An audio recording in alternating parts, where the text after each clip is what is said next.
میرے ہاتھ میں قلم ہے، میرے ذہن میں اجالا، مجھے کیا مٹا سکے گا تو ظلمتوں کا پالا، میں طلوع ہو رہا ہوں تو غروب ہونے والا، عارضی ناکامی شکست کا متبادل نہیں۔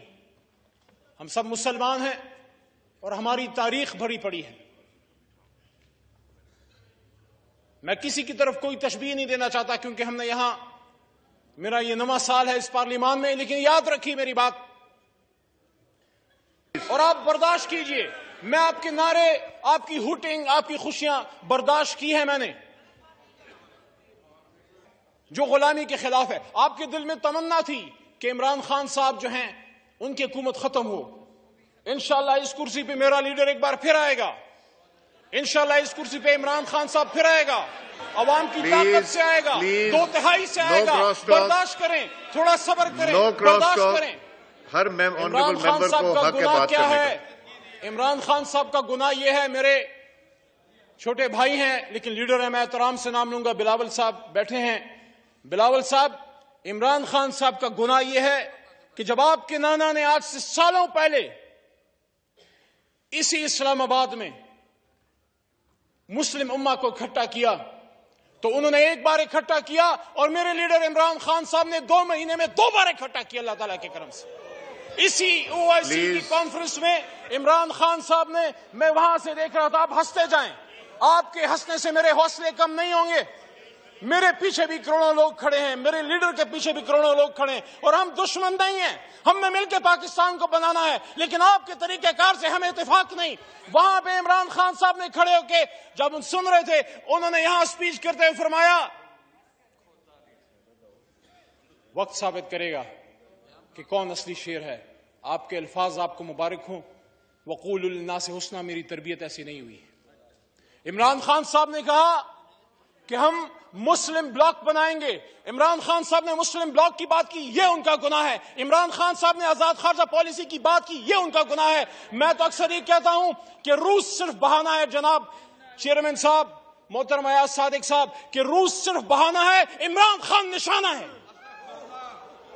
عمران خان کا گناہ یہ ہے کہ اس نے وزیر اعظم پاکستان ہوتے ہوئے ختم نبوت کی بات کی، اسلامک امہ کی بات کی، مدینہ کی ریاست کی بات کی۔ عمران خان کا گناہ یہ ہے کہ اس نے سامراج کے سامنے کھڑے ہو کے یہ بات کی کہ ایبسولوٹلی ناٹ۔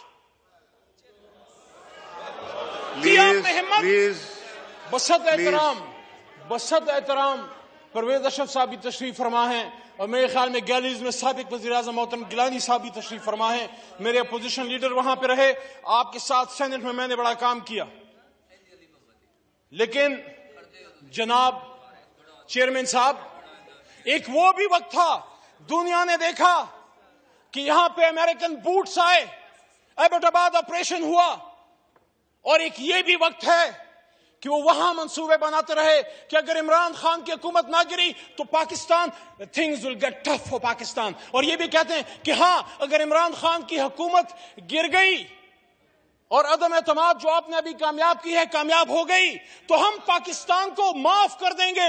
میرے چیئرمین صاحب، اللہ کے 99 ناموں کے نیچے بیٹھ کے ہم ماہ رمضان میں اللہ سے معافی کے خواستگار ہیں، امریکہ سے معافی کے خواستگار نہیں، لیکن پھر بھی آپ جیتے ہیں آج، ہم گریس سے برداشت کریں گے۔ لیکن یہ میری بات یاد رکھیے گا، یہ میری بات یاد رکھیے گا جناب چیئرمین صاحب، چلتے ہیں دبے پاؤں کہ کچھ جاگ نہ جائے، چلتے ہیں دبے پاؤں کہ کوئی جاگ نہ جائے، غلامی کے اسیروں کی یہی خاص ادا ہے۔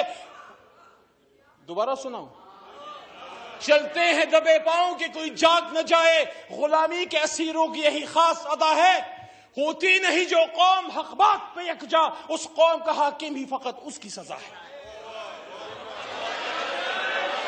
جناب چیئرمین صاحب، مجھے اس بات پہ فخر ہے، مجھے اس بات پہ فخر ہے کہ میرا لیڈر کھڑا رہا، جھکا نہیں، بکا نہیں، ڈرا نہیں، آخری گیند تک کھڑا رہا، اور عمران خان کا آپ کیا مقابلہ کرو گے؟ اس کا ایک سپاہی آپ کے بیچ میں کھڑا ہے اللہ تعالیٰ کی کرم سے۔